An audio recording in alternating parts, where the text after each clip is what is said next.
I moved across the country, hoping for a fresh start, and no one from my family even called. Weeks later, I saw them on my security cameras, begging on my doorstep like strangers. Stick with me while I share my story, and if it touches you, don't forget to support our channel by hitting that subscribe button, dropping a like, and sharing it with the people you care about. My name's Leora, and I never imagined the people I loved most could betray me so completely. I grew up in a small town in Ohio with my parents, Darwin and Marin, and my siblings, Tate and Sienna. On the surface, my family seemed close, but there was always tension under the calm. My parents cared more about appearances than feelings, and my siblings often showed envy rather than support. When I got a job offer in Portland, I thought it was the perfect chance to build my life. I told them I was moving, and they acted supportive, but their words never matched their hearts.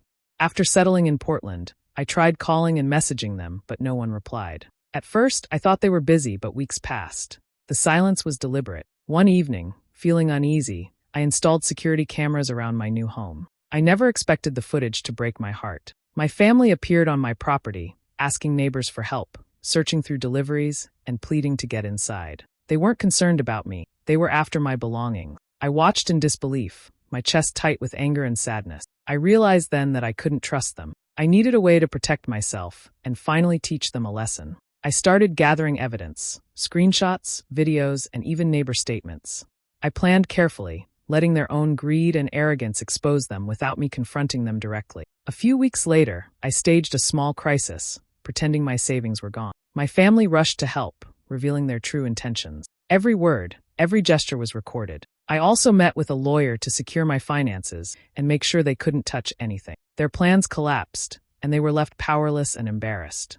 In the end, I didn't need to yell or fight. Watching them scramble, realizing they had underestimated me, gave me a strange satisfaction. I learned that the most important revenge is protecting your peace and standing up for yourself. I rebuilt my life in Portland, surrounded by people who truly care, and finally understood that freedom sometimes comes from walking away from the ones who should have loved you most. I grew up in Willow Creek, a quiet town where everyone knew everyone. My family always looked perfect from the outside, but behind closed doors, things were different. My father, Darwin, cared deeply about how people saw us. He rarely showed warmth, always focused on keeping up appearances. My mother, Marin, was charming when guests were around but mostly thought about herself. She would manipulate situations to make her life easier and rarely considered anyone else's feeling. My older brother, Tate, had a way of charming people that made him seem trustworthy, but I quickly learned that his kindness often came with strings attached. He always wanted more than what he earned, and he wasn't shy about taking advantage of situations that benefited him. My younger sister, Sienna, was quieter but carried a different kind of tension. She seemed to measure herself against everyone and often let jealousy creep into her actions. I loved her, but it was hard to feel completely safe around her envy. Despite all this, I tried to focus on myself. I worked hard in school, dreamed of a career, and imagined a life outside Willow Creek. When I received a job offer in Portland, Oregon, I felt a mixture of excitement and fear. It was far from home, a chance to stand on my own and prove that I could succeed without leaning on anyone else. I packed my life into boxes, ready to start fresh, believing this would be the break I needed to build independence and confidence.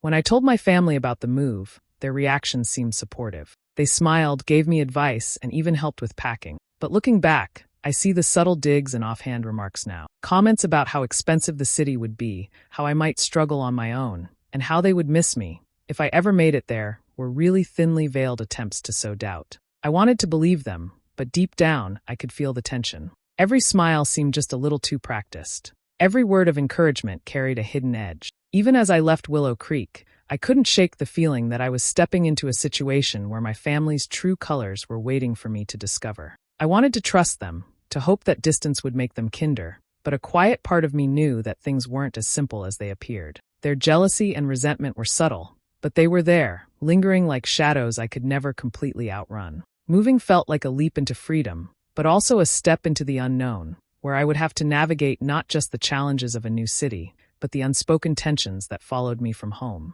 I hoped Portland would be my fresh start, a place where I could finally belong to myself and prove that I was capable of more than what Willow Creek, or my family, ever expected.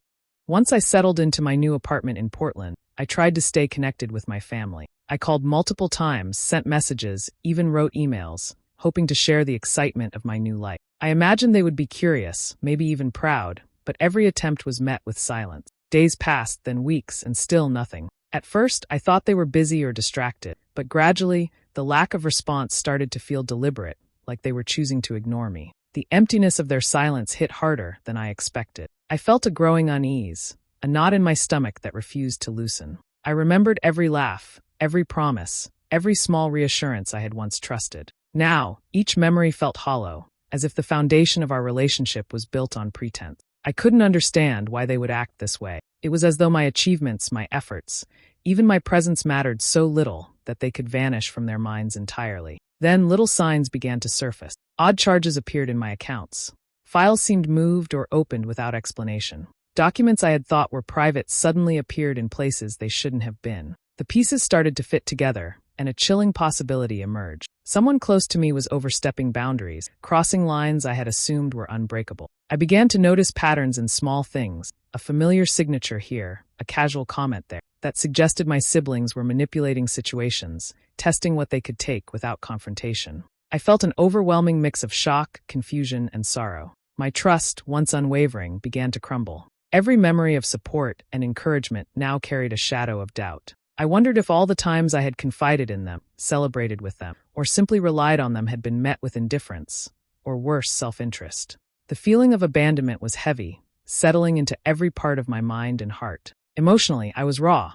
It was as if the ground beneath me had shifted without warning, leaving me unsteady. I began questioning every choice I had made regarding them, every assumption I had held about loyalty, love, and family. It wasn't just disappointment I felt. It was a creeping awareness that the people I had always believed would protect me might have been quietly undermining me instead. That realization stung more than any argument or fight ever could. It wasn't a single betrayal. It was the slow, deliberate withdrawal of care, the silent disregard that spoke louder than words ever could. I knew then that moving away had changed nothing. They were still the same people I had grown up with, and now I had to confront the truth. My trust had been misplaced, and the life I was building had to be defended without them. After the uneasy feeling of distance and silence, I decided to take precautions. I bought security cameras for my new home, placing them where I could monitor doors, windows, and the driveway. I wanted to feel safe, but part of me also hoped I would never have to use them. Still, the unease lingered, a quiet voice warning me that something was wrong. One evening, curiosity and anxiety got the better of me. I sat down with my laptop and began reviewing the footage from earlier that week. At first, everything looked normal, neighbors walking dogs, delivery people dropping off packages. But then my heart nearly stopped. There they were, Darwin, Marin, and Tate, my own family, right on my property. My stomach twisted as I watched them move around, hesitating at my door, knocking, peering inside windows, as if trying to find a way in without me knowing. They weren't just visiting, their actions were frantic. They rifled through packages left at the doorstep,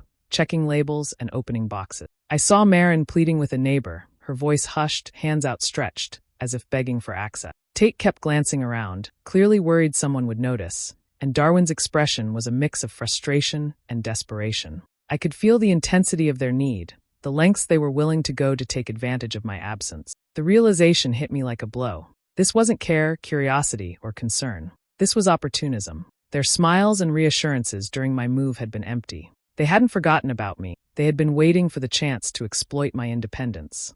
The people I had trusted implicitly, the ones who were supposed to love and protect me, were scheming behind my back. I felt a sharp mix of betrayal and disbelief. How could they stoop so low, invading my space, manipulating neighbors, all while pretending I mattered to them? The footage showed it all. The subtle glances, the quiet whispers, the way they treated my home as if it were theirs. My chest tightened, and tears welled up, but I also felt a strange clarity. This betrayal wasn't accidental or sudden. It had been building quietly, and now I had proof. Watching their desperation, I realized I couldn't confront them recklessly. I needed to be strategic, to protect myself, and turn this knowledge into something that would keep them from hurting me again. The shock had opened a path forward. My family wasn't ignoring me. They were attempting to take from me, and I would not let them succeed. That night, the cameras didn't just capture their actions. They gave me the first glimpse of the control I would need to reclaim my life. After watching the footage, I couldn't stop shaking. Anger bubbled under my skin, grief pressed heavily on my chest, and disbelief made my head spin. I kept replaying the scenes over and over, each time noticing small gestures I hadn't seen before. A lingering glance, a whispered conversation, a hand hesitating over something that wasn't theirs. The shock wasn't just about what they did. It was about realizing how long they had been capable of it without me noticing. As the hours passed, memories began surfacing. Tiny moments from my childhood and teenage years that I had ignored or rationalized suddenly took on a different meaning. Times when Tate borrowed my things and never returned them, moments when Marin dismissed my achievements as insignificant, and occasions when Darwin prioritized appearances over my needs. All of it added up. Each memory was a thread in a larger pattern I had failed to recognize, a trail of subtle betrayals leading to this very moment. I felt a deep urge to make sense of it, to untangle my emotions before they consumed me. I retrieved an old notebook and started writing. Every incident, every slight, every hurtful word was recorded. I described the way they had made me feel small, the manipulation I had overlooked, the neglect that had silently shaped my confidence. Writing it down was painful, but it was also clarifying. The page became a mirror reflecting not just their behavior, but the impact it had on me. With each entry, a change began inside me. The raw hurt slowly transformed into determination. I realized that I could no longer sit silently, letting their actions define my life or my sense of safety. The sadness that had weighed me down now fueled a quiet fire, a drive to ensure that I wouldn't be taken advantage of again. I wasn't just grieving, I was preparing. By the time I closed the notebook, I felt a subtle but powerful shift. I wasn't powerless anymore. The anger and disappointment had sharpened into clarity. I could see the steps I needed to take, the boundaries I needed to establish, and the measures required to protect myself. The sense of betrayal had sparked a new focus, justice and accountability. That night, I lay awake, still feeling the ache of heartbreak, but also a steady resolve. I understood that this was no longer just about being hurt. It was about reclaiming control, recognizing my worth, and making sure that anyone who tried to exploit me in the future would face the consequence. I would not allow their selfishness to dictate my life. The path ahead was daunting, but for the first time since arriving in Portland, I felt capable, prepared, and unafraid to confront the reality I had uncovered. I refused to face them head-on. I knew an emotional showdown would hand them the advantage. Instead, I set about building an indisputable record. I collected bank statements, delivery logs, and written notes where their names appeared. I asked neighbors to write brief accounts of what they had witnessed and took careful copies of any paper trails my family had left behind. Small items that once seemed insignificant became proof when gathered and arranged. I worked quietly, turning every scrap into evidence. I recorded conversations when their motives surfaced naturally, always with discretion. I met with a trusted lawyer to learn how to preserve what I had gathered so it could not be altered. I cataloged each piece, dated it, and stored duplicates in secure places. The objective was clear: eliminate doubt and leave no room for excuses. Next, I prepared situations that would let them reveal themselves without realizing a plan was unfolding. I let a neighbor mention a supposed financial hiccup, knowing Tate's appetite for easy fixes would surface. I hinted to a distant relative about moving a small heirloom through the mail, watching who showed interest. I spoke casually about a vulnerable moment, waiting to see who responded out of genuine care and who seized opportunity. Each step was modest, lawful, and intentional, meant to expose intent rather than provoke drama. When their true colors appeared, I did not interrupt. Colleagues and longtime friends who had been unsure began to notice the pattern and provided written observations. Business contacts who had endured vague promises were presented with concrete accounts of misconduct. As more testimonies collected, a clear portrait emerged: repeated opportunism and a readiness to exploit trust. I maintained calm while they plotted and pleaded. I avoided confrontations, raised voices, or public scenes. Instead, I extended neutral invitations to speak and saved their replies. I preserved messages, backed up audio, and secured attestations from impartial witnesses. Every casual statement and every hurried visit was recorded and filed. Small careless gestures became strong evidence. Hurried explanations became contradictions. Gradually, the structure that supported their behavior weakened. People who had enabled them pulled back when shown the facts. Favors once taken for granted were reconsidered. Privileges that had opened doors for them closed. From a place of steady control, I observed consequence replace advantage. My aim was not cruelty but protection, so they could no longer harm me and others would see the truth. By the time formal action was necessary, I had more than documents. I had a pattern. The material I assembled allowed me to insist on accountability with firm clarity. The strategy was patient, precise, and tempered by restraint. In the end, restraint proved the most powerful weapon I could ever truly possess. I decided it was time to draw them in, but on my terms.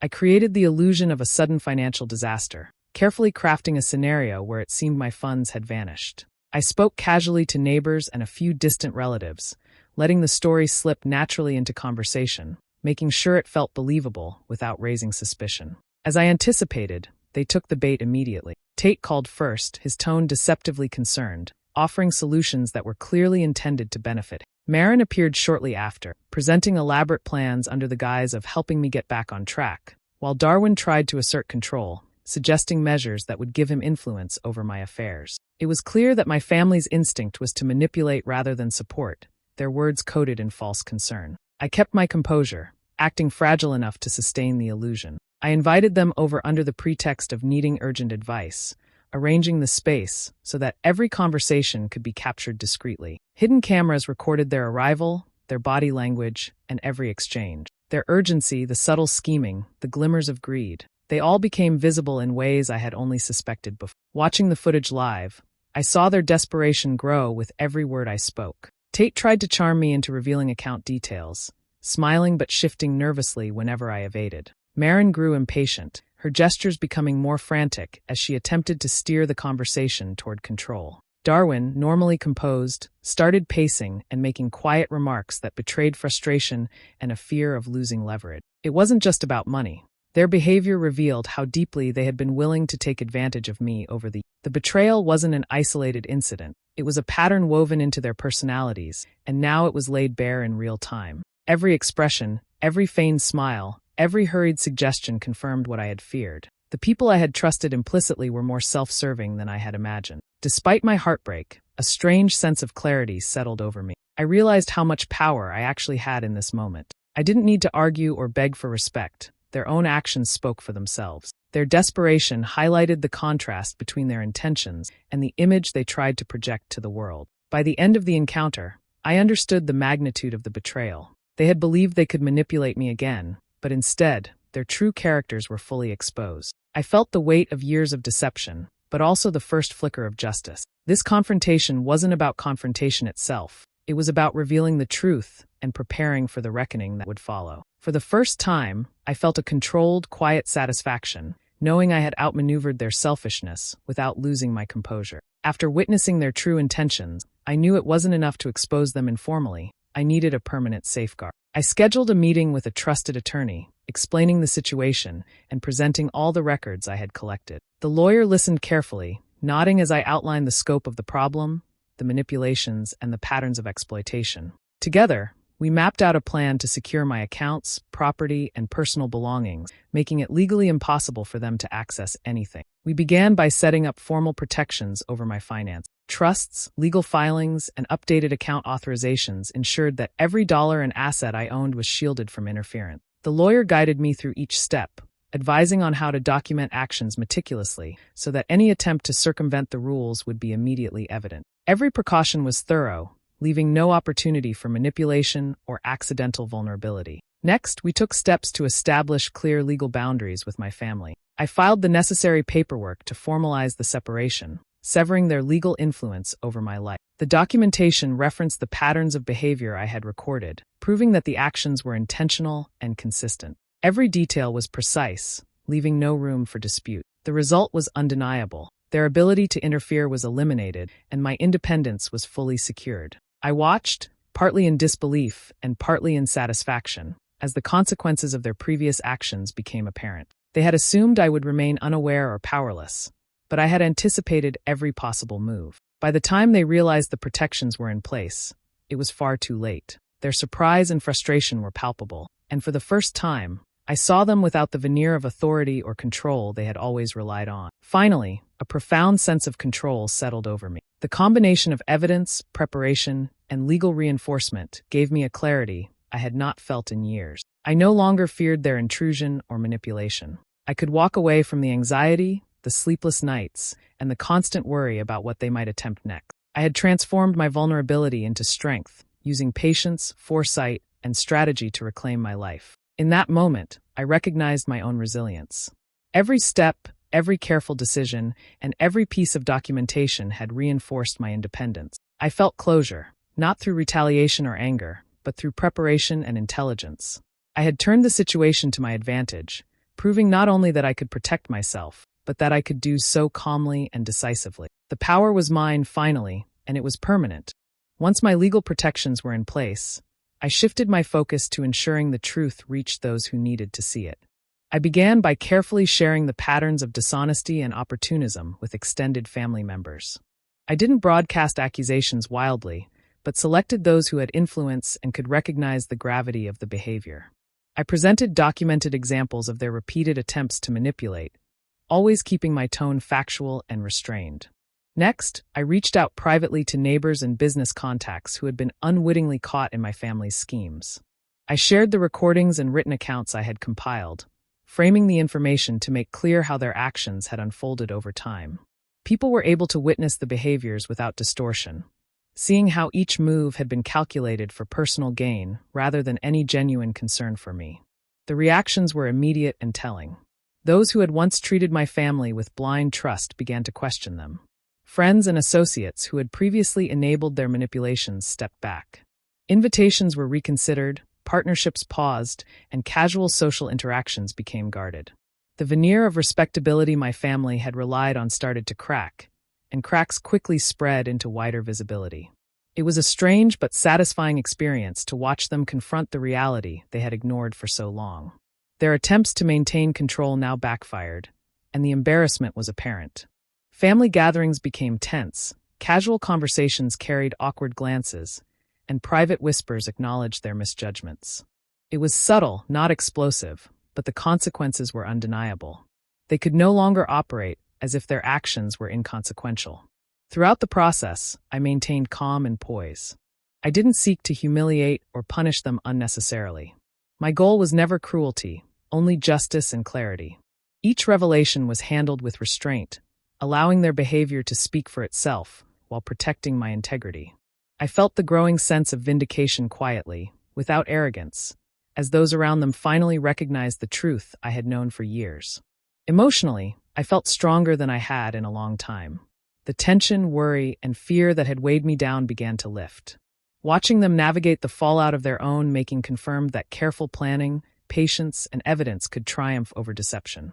I no longer carried the burden of secrecy or confusion. They now carried the burden of accountability. By the end, the experience left me composed, resolute, and reassured in my independence. My family's influence had diminished, their credibility damaged, and their misdeeds exposed without me ever stooping to their level. I had reclaimed my life, standing taller and more confident, knowing that justice doesn't require aggression. It only demands awareness, strategy, and the courage to act when the time is right. After everything had unfolded, I found myself sitting quietly in my Portland apartment, thinking back on the months that had passed. The heartbreak, the anger, the constant uncertainty. All of it had left its mark, but now I could see the path I had traveled with clarity. Each challenge, each moment of doubt, had pushed me toward a strength I hadn't realized I possessed. The betrayal had been deep, yet overcoming it revealed resilience I hadn't known was possible. Portland slowly became home in ways that went beyond the walls of my apartment. I started connecting with people who were genuine, who valued honesty and respect.